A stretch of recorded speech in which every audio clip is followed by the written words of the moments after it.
विद्यार्थ्यांनो, यापूर्वीच्या लेक्चरमध्ये आपण 1.2 तुमचं सॉल्व्ह केलं होतं. आता आपण पुढचा पॉइंट पाहूया 1.3 आणि त्याच्यातला क्वेश्चन आहे तुमचा सॉल्व. क्वेश्चन आहे find the value of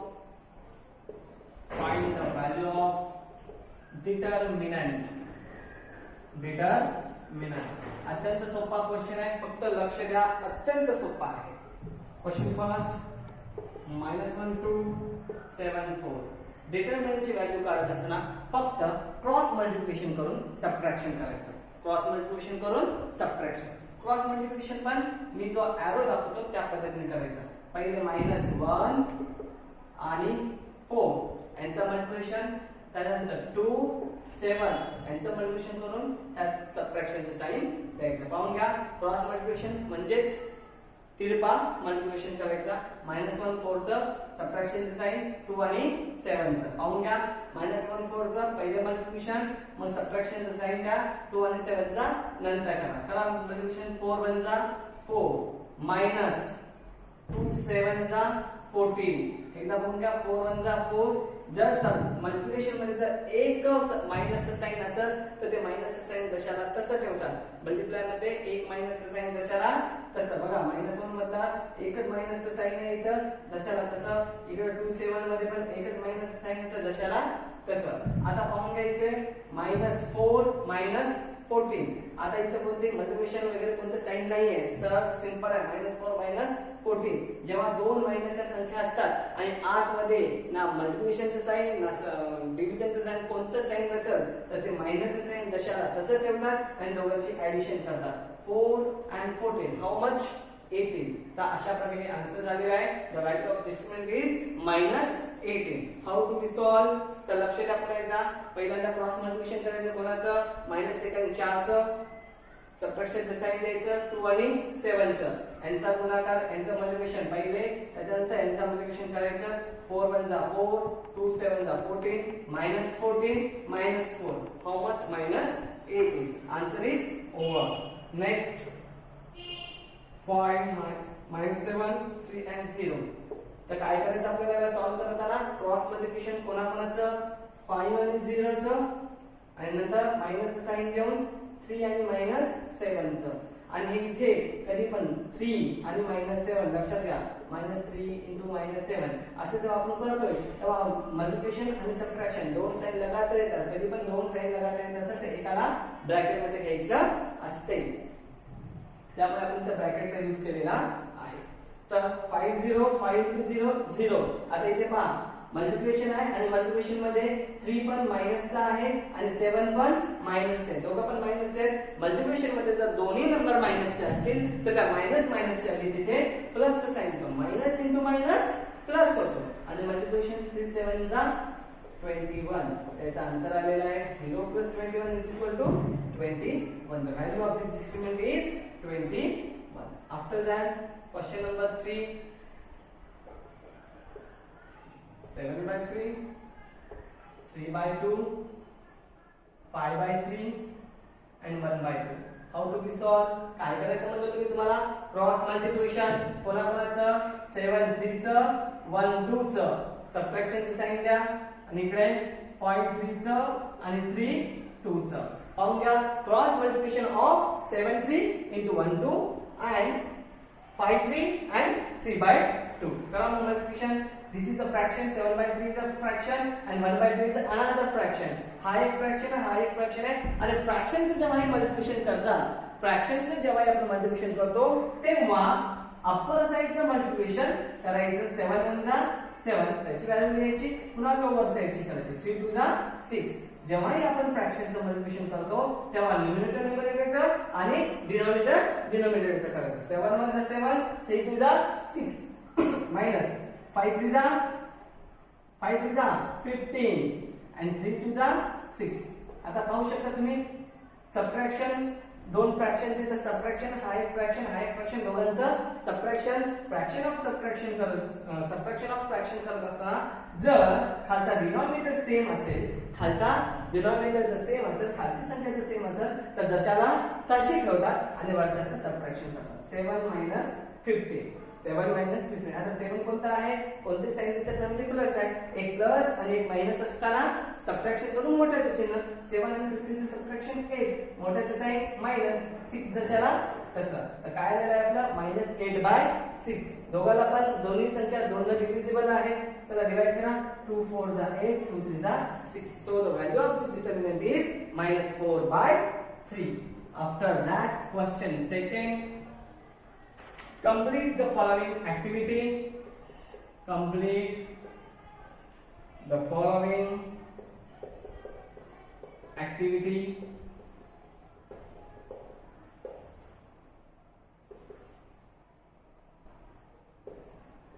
3 4 2 5 is equal to 3 into box into 4. We have to complete this activity. This is also determinant. हा सुद्धा एक determinant आहे. तर determinant ला कसं सोडवायचं, क्रॉस मल्टिप्लिकेशन करायचं आणि सबट्रॅक्शन. क्रॉस मल्टिप्लिकेशन पहिले कोणाचं करायचं, यांचं 3 आणि 5 चं, त्यानंतर 4 आणि 2 चं. का 3 5 जा 15, 2 4 जा 8, 15 मधून 8 गेले 7. The answer is only 7. Right?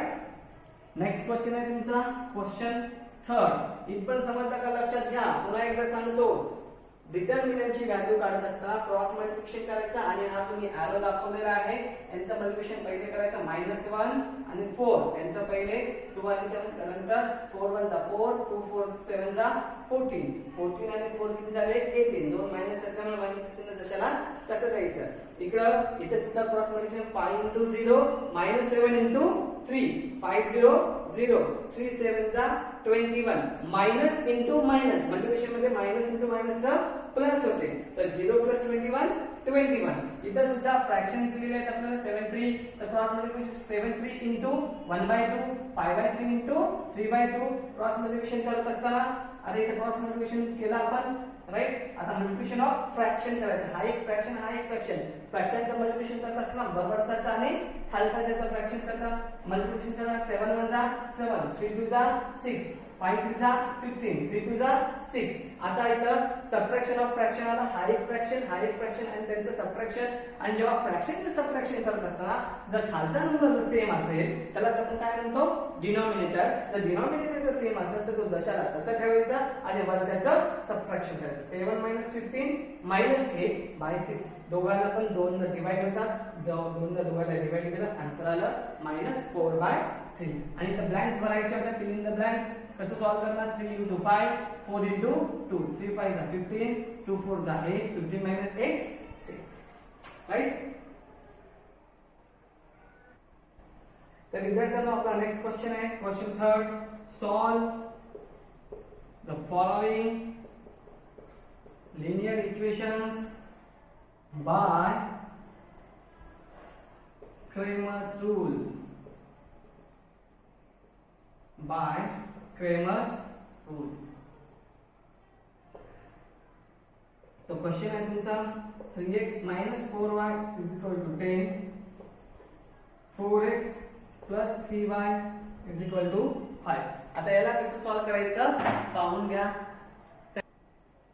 तर क्रेमर्स रूल नुसार सोडताना, त्याला आपण क्रॅमर्स रूल सुद्धा म्हणू शकतो. क्रॅमर्स रूल नुसार सोडताना आपल्याला dx dy dx आणि dy या तिघांच्या पहिले व्हॅल्यूज काढाव्या लागतात. आणि त्या व्हॅल्यूज काढत असताना त्याच्यासाठी a1 a2 c1 याच्या सुद्धा किमती माहित असायला पाहिजे. तर पहिले a1 a2 c1 c2 काय आहे ते एकदा पाहून घ्या. तर क्रेमर्स रूल नुसार सोडताना इक्वेशन मध्ये पहिले x ची संख्या असावी, नंतर y ची संख्या असावी आणि इक्वल टू च्या पलीकडे नंबर असावा. कसं असावं पहा. आता पहिले इक्वेशन 3x - 4y = 10. याच्यामध्ये पहिले x, नंतर y, नंतर इक्वल टू, नंतर नंबर. हे राईट पद्धतीचे इक्वेशन आहे क्रेमर्स रूल नुसार. सेकंड वाला 4x + 3y = 5. हे आपलं इक्वेशन सेकंड. क्रेमर्स रूल साठी अशीच मांडणी असली पाहिजे, अशीच काय म्हणू शकतो आपण त्याला पद्धत असली पाहिजे. 3x - 4y = 10, 4x + 3y = 5.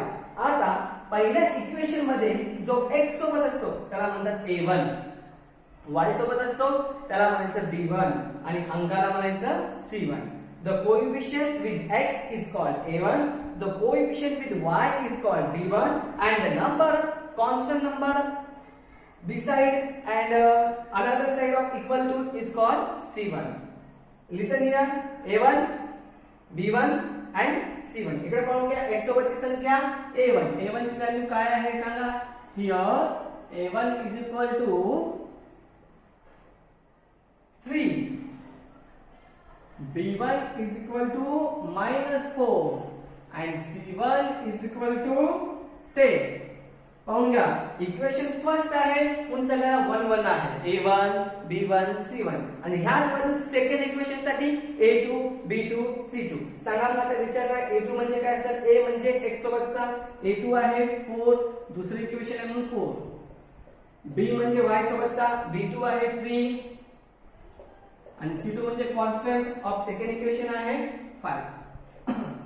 A1 B1 C1 A2 B2 and C2. पुन्हा एकदा पहा, पहिल्या इक्वेशन मध्ये A1 B1 C1 A2 B2 C2. Right. आता आपल्याला व्हॅल्यूज फाइंड करायचे आहेत D च्या. D ची व्हॅल्यू असते A1 A2 B1 B2. तर D ची व्हॅल्यू आहे A1 A2 B1 B2. या डिटर्मिनंटला आपल्याला सॉल्व करायचं. सांगा A1 A2 ची व्हॅल्यू बघा बरं. A1 आहे आपला 3, A2 आहे आपला 4, B1 आहे आपला -4 आणि B2 आहे आपला 3. लिहिलं या व्हॅल्यू इथे आहे बघा value A1 A2 B1 B2. Solve करा. कसं सॉल्व करतो आपण. क्रॉस मल्टिप्लिकेशन आणि सबट्रॅक्शन. 3 * 3 क्रॉस मल्टिप्लिकेशन पहिले यांचा करायचं ना. मी यादी इथे दाखवलेलं आहे पहा. पहिले -4 आणि 1 आणि 4 चा, तसं इकडे 3 आणि 3 चा. 3 * 3 -4 * 4. D is equal to multiplication करा. 3 3 जा 9. Now listen here, minus bracket minus. जेव्हा कधी पण मायनस ब्रॅकेट मायनस येतो तेव्हा त्या जागी ऍडिशनचं प्लसचं साइन देतो. Minus bracket minus becomes plus आणि मल्टिप्लिकेशन करा. 4 4 जा 16. बघून घ्या, 3 3 जा 9 आलं आणि इथे मायनस ब्रॅकेट मायनसचं प्लस होणार. मायनस ब्रॅकेट मायनसचं साइन काय होणार प्लस आणि याचं मल्टिप्लिकेशन 4 4 जा 16. Add this 9 plus 16 25. So the value of D becomes 25. After that D काढला. D ची व्हॅल्यू काढल्यानंतर आपल्याला काढायची असते dx ची व्हॅल्यू आणि dx साठी सूत्र असतो C1 C2 B1 B2. C1 C2 B1 B2. Write the value of C1 C2 B1 B2. Look here, C1 C2 how much? 10 and 5. B1 B2 -4 3. Solve this. How to solve? Cross multiplication. पुन्हा कोणाचं करायचं विद्यार्थ्यांनो.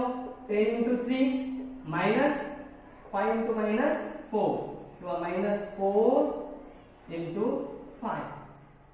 आता कसं करता येईल cross multiplication. 10 3 जा 30 minus bracket मायनसचं plus 4 5 जा 20. dx is equal to how much? 50. So the value of dx becomes 50. After that we have to find dy. The formula of dy is a1 a2 and c1 c2. Write the values of a1 a2. What is the value of a1 a2? Look here, 3 4, c1 c2 10 5. How to solve this? We have to cross multiply. करा. पुन्हा multiply करावं लागेल. 3 * 5 minus 10 * 4. 3 * 5 minus 10 * 4. Solve करायला dy is equal to how much? 3 5 जा 15 minus 10 4 जा 14. dy is equal to 3 5 जा 15 minus 10 4 जा 14. dy is equal to, what is the subtraction of 15 minus 14 minus 25. Now we have find the values of d, dx and dy. And the last step of this equation is to find the value of x and y. शेवटची step या Cramer सूत्रासाठी आहे की x आणि y ची value काढणे. x च्या व्हॅल्यूचे सूत्र असते विद्यार्थ्यांनो dx by d. x is equal to, write the value of dx. dx is 50, d is 25, x is equal to 25 on the 25 to the 50. Value of x is 2. After that y is dy by d. Value of dy is -25 and value of d is 25. Solve this. 25 ones are 25. Value of y is -1. So solution of this equation is 2, -1. This is our Cramer's rule. We have to solve the equations by Cramer's rule. Listen here. जेव्हा कधी पण आपण equation Cramer's rule सोडवतो तेव्हा आपल्याला प्रथम a1 a2 b1 b2 c1 c2 त्या तिघांची किंमत काढावी लागेल. ती किंमत काढणं झाल्यानंतर d dx आणि dy यांच्या किमती काढाव्या लागतील. स्टेप लक्षात राहू द्या. पहिले a1 a2 b1 b2 c1 c2 यांच्या किमती काढा. त्यानंतर d dx आणि dy यांच्या किमती काढायच्या आहेत. आणि या किमती काढताना लक्षात घ्या इक्वेशन कधी पण कसं लिहिणार xy इक्वल टू च्या पलीकडल्या साईडला आणि कॉन्स्टंट अंक एका साईडला, xy एका साईडला, अंक एका साईडला. पहिल्या इक्वेशन मध्ये x सोबत असतो तो a1, y सोबत असतो तो b1, अंक असतो तो c1. इकडे हा x2 a2 b2 आणि हा झाला आपला c2. लिहिल्या या किमती. त्याच्यानंतर d चं फॉर्म्युला लिहायचं, त्याच्या व्हॅल्यूज इथं पुट करायच्या, क्रॉस मल्टिप्लाय करून त्याला सोडवायचं, d ची व्हॅल्यू काढायची, तसंच dx ची काढायची, तसेच dy ची काढायची आणि शेवटी x काढताना dx by d करायचं, y काढताना dy by d करायचं. एकदा व्हिडिओ पॉज करा आणि एवढा स्टेप पाहून घ्या. चला विद्यार्थ्यांनो सेकंड आपण क्वेश्चन पाहूया. 4x plus 3y minus 4 is equal to 0. 6x is equal to 8 minus 5. तर पहा क्रॅमर्स रूल सोडवताना आपल्याला या गोष्टी लक्षात घ्यायच्या की xy इक्वल टू च्या एका साईडला पाहिजे आणि जो नंबर असेल तो इक्वल टू च्या पलीकडल्या साईडला पाहिजे. तर पहिले इक्वेशन खाली घेऊया. 4x plus 3y minus 4 is equal to 0. तर आपल्याला पहिले प्रॉपर ऑर्डर मध्ये घेऊया. 4x plus 3y आणि या मायनसच्या 4 ला इक्वल टू च्या पलीकडे घेऊन जा. मायनसचा 4 तिकडे जाऊन काय बनणार प्लस बनणार आणि हा 0 आहे. 0 ची व्हॅल्यू लिहा किंवा न लिहा काही फरक पडणार नाही. पाहून घ्या x y एका साईडला घेतलं आणि मायनसच्या 4 ला आपण पलीकडे पाठवलं. हे झालं आपलं इक्वेशन नंबर 1. त्यानंतर याला खाली घ्या second इक्वेशनला. 6x is equal to 8 minus 5y. आता सांगितल्याप्रमाणे xy या साईडला आहे, घ्यायचं आपल्याला राईटला. 6x कशाला तसं इकडल्या y ला इकडे कॉल करा, बोलवा मायनसचा 5y मायनसचा 5y हा जो आहे तो इक्वल टू च्या पलीकडल्या साईडला आहे. तर मायनसचा 5y इकडे येऊन काय झाला प्लस, कारण साईड बदलली म्हणून साइन बदलले. 8 जशाला तसा. हा झाला इक्वेशन नंबर 2. आता आपल्याला a1 a2 b1 b2 c1 c2 च्या किमती लिहायच्या. सांगा a1 म्हणजे जे पहिल्या इक्वेशन सोबत आहे ते सगळे 1 मध्ये असतील. a1 b1 c1 x सोबत a1 y सोबत b1 आणि जो नंबर कॉन्स्टंट असेल तो c1. सांगा a1 बरोबर here a1 is equal to 4, b1 is equal to 3 and c1 is equal to 4. खाली a2 म्हणजे x सोबतचा, x सोबतचे a असतात, y सोबतचे b असतात आणि जो स्पेशल अंक असतो नंबर असतो तो c असतो. हा a1 a2 c a1 b1 c1 a2 b2 c2. We have now wrote the values of a1 a2 b1 b2 c1 c2. Now we have to find d and the formula of d is a1 a2 b1 b2. आता आपल्याला d काढायचा आणि d काढण्यासाठी a1 a2 b1 b2 हे लिहायचे. यांची value लिहा. a1 a2 किती आहे 4 6, b1 b2 किती आहे 3 5. याला आपण काय करूया आता इथे सॉल्व करूया. d is equal to कसं याला सॉल्व करायचं, दिस इज डिटर्मिनंट आणि डिटर्मिनंट सॉल्व करताना क्रॉस मल्टिप्लिकेशन करून सबट्रॅक्शन करा. 4 into 5 चा cross multiplication minus 6 into 3. d is equal to 4 5 are 20, 6 3 are 18. d is equal to how much 2. d काढल्यानंतर काय करायचं आपल्याला सांगा बरं विद्यार्थ्यांनो. dx d काढल्यानंतर काय करताल dx and the value of dx is c1 c2 b1 b2. dx is equal to याच्या व्हॅल्यूज लिहा. c1 ची व्हॅल्यू आहे 4, c2 ची आहे 8, 4 8, b1 b2 आहे 3 5. dx is equal to cross multiply करून सॉल्व करायचं ना. 4 into 5 minus 8 into 3. dx is equal to 4 5 are 20, 8 3 are 24. dx is equal to 20 minus 24 minus चे 4 येतील minus 4 होणार. After that, we have to find dy. The formula for dy is a1 a2 c1 c2 a1 a2 c1 c2. Write the values of a1 a2 c1 c2. a1 a2 is 4 6, c1 c2 is 4 8. How to solve? We have to cross multiply. आपल्याला cross multiply करायचं. Cross multiplication 4 आणि 8 चा आणि 6 आणि 4 चा. Right आहे. 4 8 चा आणि 6 आणि 4 चा क्रॉस मल्टिप्लिकेशन करू subtraction. dy is equal to 4 8 जा 32 minus 6 4 जा 24. dy is equal to 32 minus 24. What is the value? What is the subtraction? 8. Now we have found d dx dy. आपल्याला d dx dy या तिन्हीच्या किमती भेटलेल्या आहेत आणि या तिन्हीच्या किमती भेटल्यानंतर आपल्याला फक्त शेवटच्या स्टेप मध्ये x आणि y ची किंमत काढायची. And formula for x is dx by d. dx by d हा त्याचा फॉर्म्युला आहे. सांगा dx ची किंमत किती आहे? -4. d किती आहे? 2. x is equal to 2 2 जा 4 -7 as it is. 2 ने 4 ला डिवाइड करा. 2 2 जा 4 येणार आणि मायनसचं साइन जशाला तसं राहणार. y चा फॉर्म्युला आहे dy by d. y is equal to value of dy is 8. value of d is 2. 2 ने 8 ला डिवाइड करा. 2 4 जा 8.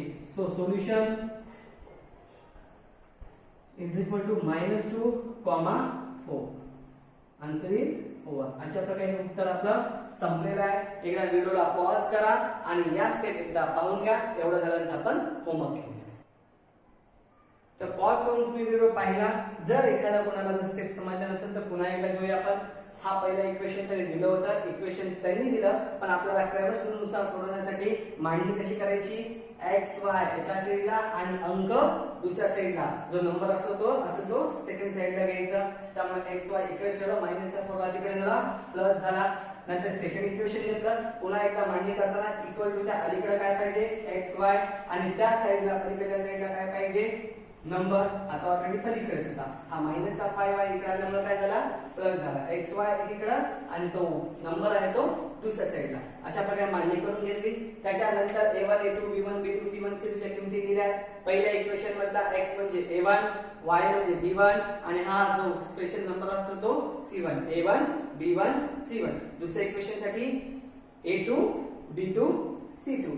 x सोबतचा a2 y सोबतचा b2 आणि अंक म्हणजे c2. पहिल्या इक्वेशन मध्ये 1 1 राहतील, दुसऱ्या इक्वेशन मध्ये 2 2 राहतील. a1 a2 a1 b1 c1 a2 b2 c2. झाल्या व्हॅल्यूज. या व्हॅल्यूज दिल्यानंतर आपल्याला तिघांच्या किमती फाइंड करायच्या. d च्या dx च्या आणि dy च्या. तर d च्या किमती फाइंड करण्यासाठी त्याचा फॉर्म्युला दिला a1 a2 b1 b2 आणि त्याच्या आपण व्हॅल्यू सुद्धा इथे काय केल्या? पुट केल्या, ठेवल्या. 4 6 3y आणि या डिटरमिनंटला सोडवण्यासाठी क्रॉस मल्टिप्लिकेशन केलं. 4 * 5 6 * 3 4 5 जा 20 6 3 जा 80 20 - 18 2. त्यानंतर आपण dx ची व्हॅल्यू काढली. त्याचा फॉर्म्युला लिहिला, त्याच्या व्हॅल्यूज पुट केल्या, क्रॉस मल्टिप्लिकेशन केलं आणि त्याचा आन्सर आला -4. नंतर आपण काढला dy. त्याचा फॉर्म्युला लिहिला, त्याच्या व्हॅल्यूज आपण इथे पुट केल्या, क्रॉस मल्टिप्लिकेशन केलं. 4 * 8 6 * 4 4 8 जा 32 6 4 जा 24 आणि दोघांचं सबट्रॅक्शन किती आलेलं आहे? 8 आलेलं आहे. तर अशा प्रकारे आपला d निघाला, dx निघाला, dy सुद्धा निघाला आणि हे सगळं निघाल्यानंतर शेवटची स्टेप असते x आणि y काढणे. तर x चा फॉर्म्युला आहे dx by d आणि x ची व्हॅल्यू होती आपली -4, d होता 2 2 2 जा 4. y चा फॉर्म्युला आहे आपला dy by d आणि dy ची व्हॅल्यू आहे आपली 8 आणि d ची व्हॅल्यू आहे आपली 2 2 4 जा 8. अशा प्रकारे सोल्युशन झालेलं आहे -2/4. चला आता आपण होमवर्क घेऊया. विद्यार्थ्यांनो हे तुमचा होमवर्क आहे. हा जो क्वेश्चन फर्स्ट आहे हा ट्रॅव्हल्स करून सोडवा जो आता मी शिकवलेला आहे आणि क्वेश्चन सेकंड जो आहे तो आपण याच्यावरच्या लेक्चर मध्ये ग्राफिकल मेथडने आपण ग्राफ काढले किंवा इक्वेशनचे ग्राफिकल मेथडने सोडवलं होतं. त्याच्यासाठी आपल्याला असा चार्ट कंप्लीट करावा लागत होता. तर फक्त या क्वेश्चन मध्ये चार्टच तुम्हाला कंप्लीट करायचे, ग्राफ वगैरे काढायचं नाही. फक्त x + y = 3 याच्यासाठी हे व्हॅल्यूज असताना याचा टेबल कम्प्लीट करायचा. x - y 4 असताना हा टेबल तुम्हाला कम्प्लीट करायचा आहे. तर आन्सर करायचा प्रयत्न करा.